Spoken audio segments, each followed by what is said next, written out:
శర్మిష్ఠ పనోలి ఇప్పుడు దేశవ్యాప్తంగా సంచలనం రేపుతున్న పేరు. ఆపరేషన్ సింధూర్ సమయంలో సోషల్ మీడియాలో అభ్యంతరకరమైన వ్యాఖ్యలతో వీడియోను పోస్ట్ చేయడంతో, ఆ వీడియో తీవ్ర వివాదాస్పదం కావటంతో కోల్కతా పోలీసులు ఆమెను గురుగ్రామ్లో శుక్రవారం రాత్రి అరెస్ట్ చేశారు. అనంతరం శనివారం ఆమెను కోల్కతాలోని కోర్టులో హాజరుపరచగా 14 రోజుల పాటు జ్యుడీషియల్ కస్టడీ విధించటంతో జైలుకు తరలించారు. అసలు శర్మిష్ఠ పనోలి ఎవరు? శర్మిష్ఠ పనోలి వివాదాస్పదం అయ్యేంతగా ఏం మాట్లాడింది? AP deputy CM Pawan Kalyan, Bengal ప్రతిపక్ష నేత సువేందు ఆమెకు ఎందుకు సపోర్ట్ చేస్తున్నారు? శర్మిష్ఠ పనోలి గురించి పోలీసులు ఏం చెప్పారో ఈ వీడియోలో తెలుసుకుందాం. శర్మిష్ఠ పనోలి కోల్కతాలోని ఆనందపుర ప్రాంతానికి చెందినది. శర్మిష్ఠ వయసు 22 ఏళ్లు. పూణేలో న్యాయ విశ్వవిద్యాలయంలో 4వ సంవత్సరం చదువుతోంది. ఈమెకు ఇన్స్టాగ్రామ్లో 94,000 మంది ఫాలోవర్లు ఉన్నారు.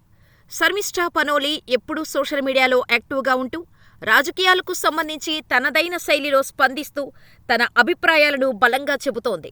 ఈ పద్ధతి వల్లే శర్మిష్ఠ బాగా పాపులర్ అయింది. అంతేకాదు, సోషల్ మీడియా ఇన్ఫ్లుయెన్సర్ని చేసింది కూడా. శర్మిష్ఠ మే 14న ఇన్స్టాగ్రామ్లో భారత సైన్యం చేపట్టిన ఆపరేషన్ సింధూర్పై అనేక మంది ప్రముఖులను, సినీ రాజకీయవేత్తలను విమర్శిస్తూ వారి మౌనాన్ని ప్రశ్నించింది. ఆ వీడియో వైరల్ అవ్వటంతో పెద్ద ఎత్తున విమర్శలు వెల్లువెత్తాయి. మే 15న కోల్కతాలోని గార్డెన్ రీచ్ పోలీస్ స్టేషన్లో ఆమెపై కేసు నమోదైంది. ఈ ఫిర్యాదు ఆధారంగా పోలీసులు భారతీయ న్యాయ సంహితలోని పలు సెక్షన్ల కింద ఆమెపై కేసు నమోదు చేశారు. ఆ వెంటనే ఆమెకు నోటీసులు పంపించే ప్రయత్నం జరిగింది. కానీ ఆమె తన కుటుంబ సభ్యులు సహా అజ్ఞాతంలోకి వెళ్లిపోయారు. ఆ తర్వాత వారెంట్ జారీ అయింది. దాని ఆధారంగా ఆమెను అరెస్ట్ చేశారు. దీంతోపాటు ఆ వీడియో వైరల్ కావటం, దానిపై నిరసనలు వ్యక్తమవటంతో శర్మిష్ఠ సోషల్ మీడియాలో బేషరతుగా క్షమాపణలు చెప్పటంతో పాటు ఆ వివాదాస్పద వీడియో సహా సంబంధిత పోస్టులను తొలగించింది. అంతేకాదు, ఆ తర్వాత ఆమె క్షమాపణ పోస్ట్ రాసి, నేను బేషరతుగా క్షమాపణలు కోరుతున్నానని, రాసినవన్నీ నా వ్యక్తిగత భావాలేనని, నేను ఉద్దేశపూర్వకంగా ఎవరినీ బాధపెట్టాలని ఎప్పుడూ అనుకోలేదని, కాబట్టి ఎవరైనా బాధపడితే దానికి నన్ను క్షమించండి అని చెప్పింది. శర్మిష్ఠ పనోలి తన క్షమాపణ గురించి మాట్లాడుతూ, ఇక నుండి నా పబ్లిక్ పోస్టులలో జాగ్రత్తగా ఉంటానని చెప్పింది. దయచేసి నా క్షమాపణను అంగీకరించండి అంటూ వేడుకుంది. కానీ ఈ కేసులో కోర్టు వారెంట్ జారీ చేసింది. మరోవైపు శర్మిష్ఠను 3 నెలల పాటు సస్పెండ్ చేసినట్టు Symbiosis international university pro chancellor ప్రకటించారు. యూనివర్సిటీ కోడ్ ఆఫ్ కండక్ట్ను అనుసరించి క్రమశిక్షణా కమిటీ సమావేశం నిర్వహించి 3 నెలల పాటు సస్పెండ్ చేసినట్టు ప్రో ఛాన్సలర్ వెల్లడించారు. ఇదిలా ఉంటే, శర్మిష్ఠ పనోలి అరెస్టు రాజకీయంగా దుమారం రేపుతోంది.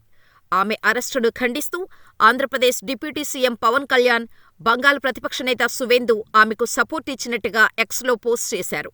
సనాతన ధర్మాన్ని అపహాస్యం చేస్తూ మాట్లాడే టీఎంపీ ఎంపీలపై కోల్కతా పోలీసులు ఎందుకు చర్యలు తీసుకోలేదని AP deputy CM Pawan Kalyan ప్రశ్నించారు.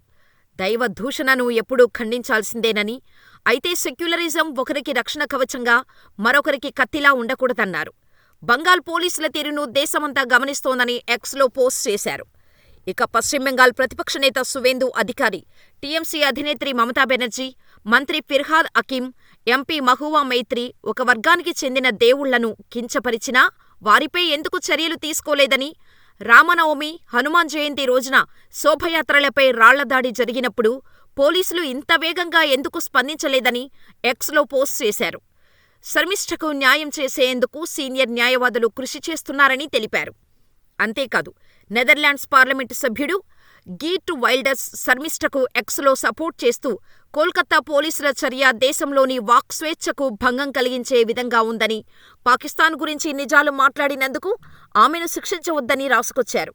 ఎంతో ధైర్యవంతురాలైన శర్మిష్ఠకు సాయం చేయాలని ప్రధాని మోడీని గీర్ట్ వైల్డర్స్ విజ్ఞప్తి చేశారు. ఆలిజాన్ శర్మిష్ఠ అనే ఫోటోను కూడా పోస్ట్ చేశారు. ఇలా కొంతమంది రాజకీయ నాయకులు శర్మిష్ఠను అరెస్ట్ చేయటాన్ని తప్పుపడుతూ ఆమెకు సపోర్ట్ ఇస్తుంటే, కొందరు మాత్రం శర్మిష్ఠను శిక్షించాల్సిందేనని డిమాండ్ చేస్తున్నారు. వారిలో ముఖ్యంగా ఏఐఎంఐఎం జాతీయ అధికార ప్రతినిధి వారిస్ పఠాన్ ఒకరు. ఆయన మే 14న శర్మిష్ఠ వీడియోను తన ఎక్స్ ఖాతాలో షేర్ చేస్తూ, ఈమె వ్యాఖ్యలను ఏ ముస్లిం కూడా సహించడు. దేశమంతా ఏకతాటిపై ఉన్న సమయంలో అలాంటి భాష ఉపయోగించడం ద్వారా ఆమె దేశంలో మతపరమైన ఉద్రిక్తతలను వ్యాప్తి చేసేందుకు ప్రయత్నిస్తుంది అని రాశారు. అంతేకాదు, శర్మిష్ఠను అరెస్ట్ చేయాలని ఆయన కేంద్ర మంత్రి అమిత్ షాను ఆ పోస్టులో డిమాండ్ చేశారు. శర్మిష్ఠ అరెస్టు అనంతరం వారిస్ పఠాన్, ఎవరి మతపరమైన మనోభావాలను దెబ్బతీసే హక్కు ఎవరికీ లేదు. దేశమంతా ఏకతాటిపై ఉన్న సమయంలో మీరు ఇలాంటి పదాలు వాడుతున్నారు.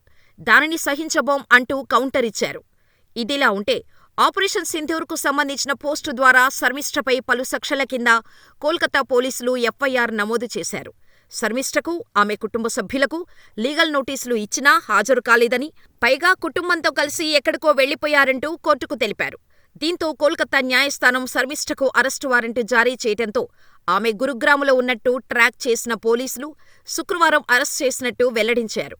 అయితే పోలీసులు ఇప్పటికే అన్ని డిజిటల్ ఆధారాలు స్వాధీనం చేసుకున్నందున కస్టడీ అవసరం లేదని శర్మిష్ఠ తరపు న్యాయవాది చేసిన వాదనను కోర్టు తిరస్కరించింది. మరోవైపు కోల్కతా పోలీసులు తాము సరైన ప్రక్రియనే అనుసరించామని, కోర్టు వారెంటు ఆధారంగానే చట్టబద్ధంగానే ఆమెను అరెస్ట్ చేశామని సమర్థించుకున్నారు. అయితే ఈ విషయంలో శర్మిష్ఠకు మద్దతుగా నటి, బీజేపీ ఎంపీ కంగనా రనౌత్, ఆంధ్రప్రదేశ్ ఉప ముఖ్యమంత్రి పవన్ కళ్యాణ్, బీజేపీ నాయకుడు అమిత్ మాలవీయ మాట్లాడటమే కాక శర్మిష్ఠ అరెస్టును విమర్శించటంతో రాజకీయంగా శర్మిష్ఠ ఇష్యూ ఇప్పుడు దుమారం రేపుతోంది.